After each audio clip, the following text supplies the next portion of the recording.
সম্মানিত ভাই বোনেরা, আল্লাহ সুবহানাহু ওয়া তাআলা আমাদের সবার উপরে নিয়ামত এন্ড রহমত দান করুকা।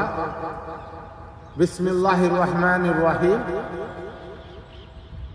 হযরত আবু সাঈদ খুদরী রাদিয়াল্লাহু আনহু হইতে বর্ণিত হইয়াছে, রাসূল সাল্লাল্লাহু আলাইহি ওয়াসাল্লাম বলিয়াছেন, তোমরার মধ্যে কে কোনো অন্যায় দেখলে তা সে তার হাত দ্বারা প্রতিহত করিবে, যদি তা সম্ভব না হয় তবে মুখ দ্বারা প্রতিহত করিবে, ও তা যদি না করিতে পারো তাহলে অন্তর দিয়া ঘোষণা করো।